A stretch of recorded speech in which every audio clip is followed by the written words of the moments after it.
Hello everybody, I'm going to show you how you can create tie-dye using some kitchen paper and food colouring. If you don't have food colouring and you need something else to dye your kitchen paper with, then you might be able to use paint, and if you don't have paint, have a look at the other video on our school YouTube channel for different ways that you can make paint if you don't have paint at home.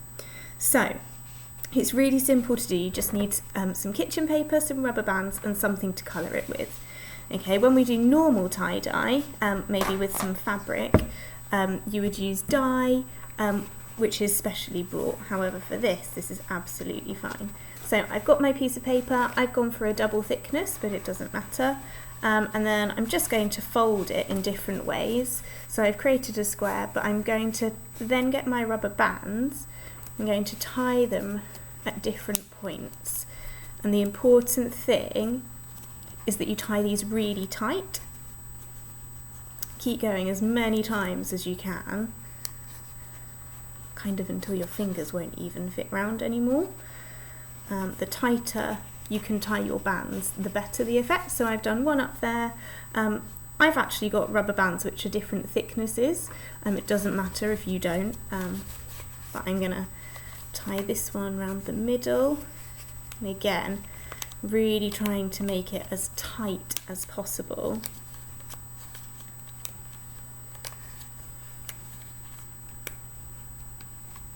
Okay. And I think I might just pop one on the end as well. So I've done 3, but you might do more, you might do less, you might do a few. Depends. You might try it out a few different times and you'll get a different idea. So step 1, get your kitchen paper. Step 2, fold it. Step 3, tie your rubber bands around it. If not, you can use some string and tie it really tight if you don't have a rubber band. Okay, so step 4 is to dye your fabric. So our kitchen paper is our fabric today. So I've just got some food colouring, and what I'm going to do is first I'm going to dab it on with my paintbrush. So I'm just going up to the band, you can see there with my purple. And I just get another brush. And then in my middle section I'm going to use the yellow, just dabbing it on. You can dab it on with a brush, or you can fold it and dip it in, so I'll show you that. So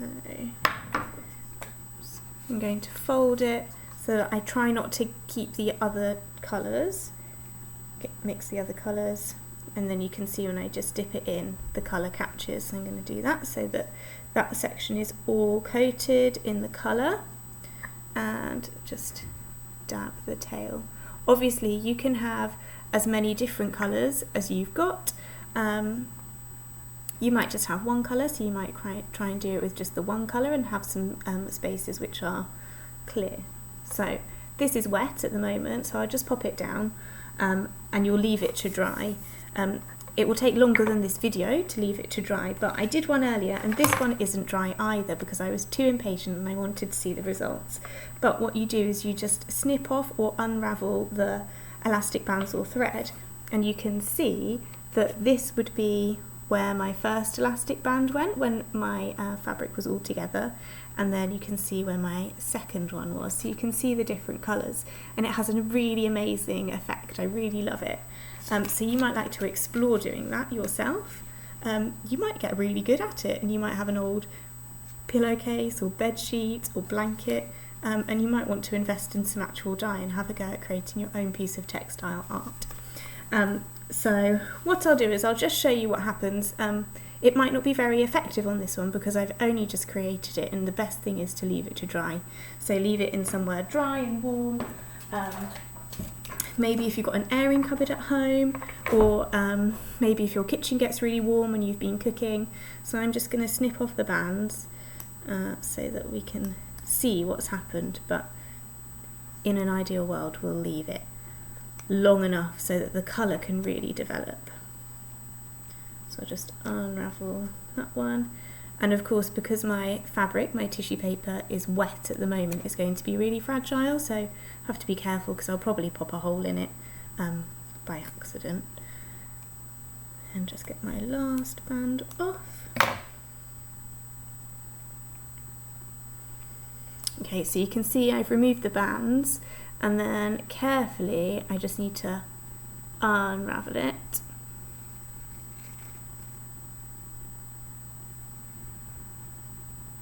Still wet, so I'm just trying to make sure it doesn't rip. But I think you'll agree that it looks really, really, really effective, and you can only imagine that the colours will look really wonderful once they've all dried. So I'd really love you to have a go at this piece of artwork. If you do have a go, then make sure that you send a picture of it into school, maybe bring in the real thing. We'd love to show it and share it with your class, and I'd also love to see it too. So I hope you have lots of fun, have a go at some tie-dye art, and let me know how you get on.